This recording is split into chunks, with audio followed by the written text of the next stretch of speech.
नमस्कार, माझं नाव आदेश जाधव आणि माझा सीईटीला स्कोअर 90.97 आलता आणि मी अकॅडमीला 12वीत ॲडमिशन घेतलेलं. 11वी माझी TC कॉलेजला झाली. नंतर कळलं की जर कुठली एंट्रन्स एक्झाम आपल्याला चांगलं स्कोअर आणायचा आहे तर अकॅडमीचं मार्गदर्शन महत्त्वाचं आहे. त्यामुळं मी 12वीला इथं ॲडमिशन घेतलेलं आणि मला इथं चांगलं मार्गदर्शन मिळालं. मॅथ्ससाठी पवन सर होते, फिजिक्ससाठी जयस्वाल सर होते, केमिस्ट्रीसाठी उज्ज्वला मॅडम होत्या. क्लासमध्ये लेक्चर चांगले व्हायचे, कन्सेप्ट क्लिअर करून द्यायचे आणि नसतं कन्सेप्ट क्लिअर झाला तरी काय डाऊट राहिला तरी ते 4 नंतर आपण विचारू शकतो जेव्हा सगळे लेक्चर संपलेले असतात.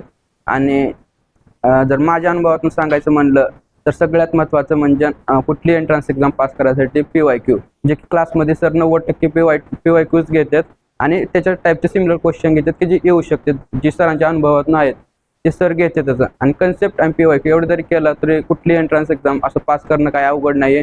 फक्त कन्सिस्टन्सी महत्त्वाची, रेग्युलर अभ्यास करणं महत्त्वाचं आहे.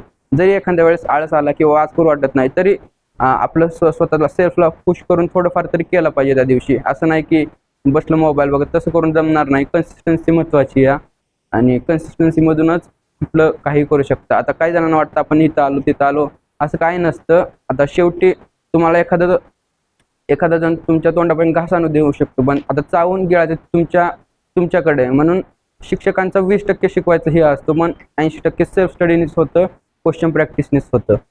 एवढंच सांगू शकतो मी. धन्यवाद. आदित्य सायन्स अकॅडमी बारामती, तुमचं यश हेच आमचं ध्येय.